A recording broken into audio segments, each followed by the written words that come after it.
Guys, this is Russ and Jesse of Guns and Games. Jesse's standing in front of the Robert E. Howard House at Cross Plains, the progenitor of sword and sorcery books and games. He wrote the Conan stories, Solomon Kane, Breckenridge, Elkridge, Breckenridge Elk. Well, anyways, Steve Costigan, all kinds of stories in this little house, and we're going to make a tour through it. Back in the 1920s and 30s, Cross Plains, tiny little town. It is hot as Hades out here right now, in the 100s, and we are here right now in the end of July. And this guy just a huge influence on me. And the rest of my family's inside. My son and I are going to do a quick tour of this place, so follow us. Jesse, you got the gate, buddy?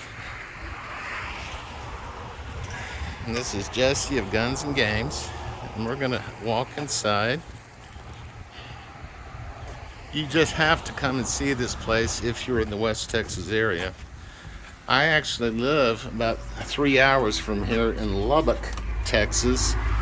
This whole area is old Comanche land, and we're coming through the front door, and this is the bedroom for his mother, who died of complications with tuberculosis, and they were very close, the son and mother. Yes, sir, you want to say something? Go in real quick?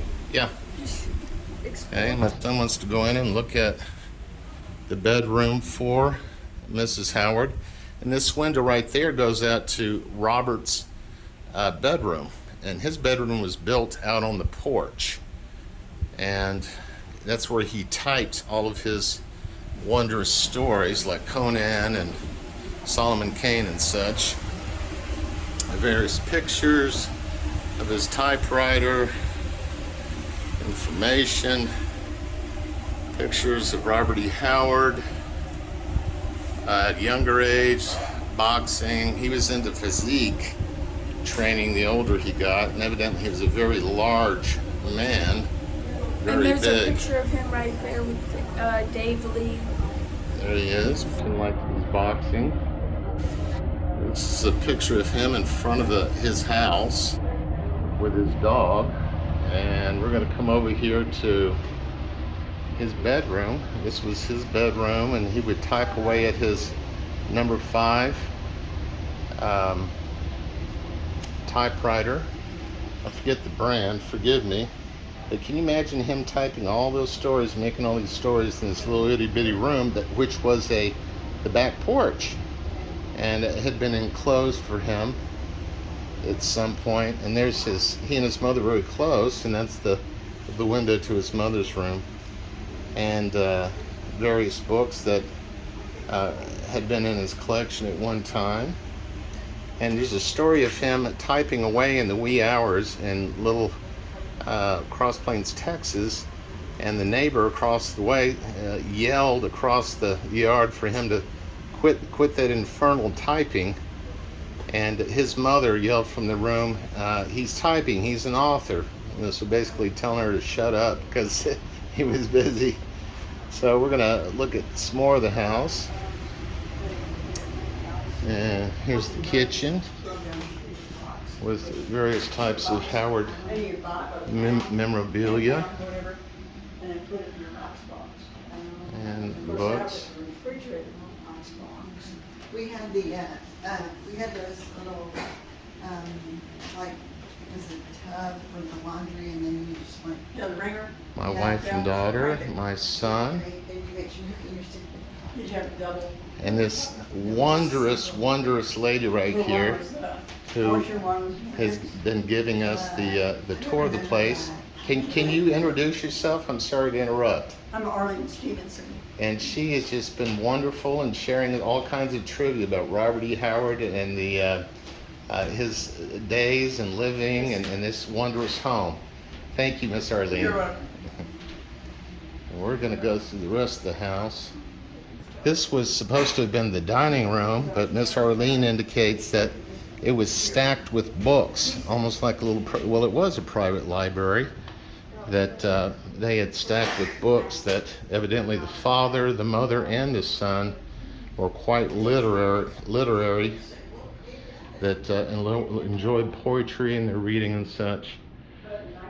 Various types of folders with information concerning how much money he made and poems in various languages. This is a postcard from H.P. Lovecraft, who conversed with Robert E. Howard through letters and postcards in the 30s. And that's the original one, and it's faded, so that's the original writing right there, or the original translated so we could read it better. And this is the sitting room, and the mother would entertain on occasion. And again, the father was a country doctor, and the mother had tuberculosis and ended up dying from it. And Robert E. Howard killed himself outside this house, and his mother died just a few hours later after he killed himself. A day later? I thought it was a few hours later. A day later. And these are some of his books from his original library. You can take a look at some of those titles. The reason he actually killed himself was because he thought his mother died. And she hadn't died yet? But he went ahead and... all right, we're going to make another tour on various parts of the house. Evidently, this further portion in the back was built after the Howards, I'm told. But here's some paintings and drawings of Robert E. Howard and family members and so on and so forth. Friends. Mr. Vincent, his friend. Mr. Smith, his friend. Lindsay Tyson. Here's the Conan, most recent Conan movie. It was kind of a rough movie. Actors were interesting. This is a print of a drawn map by George Barr, created in 1977, of the Hyborian Age. And Howard originally had some sort of map, I believe, that he had drawn, and this map was drawn in the, I guess, the 70s, when Conan started taking off again, as old reprints of his 1920s and 30s stories were being found in old thrift shops. And then he was reprinted in the 60s and 70s again as well. There's a movie about his life, which I enjoyed. And this is the Robert E. Howard gift shop, and pictures of people around the world that have come in to see this man, or his home. And I am ecstatic about being here. Various t-shirts that you can buy, books, Solomon Kane,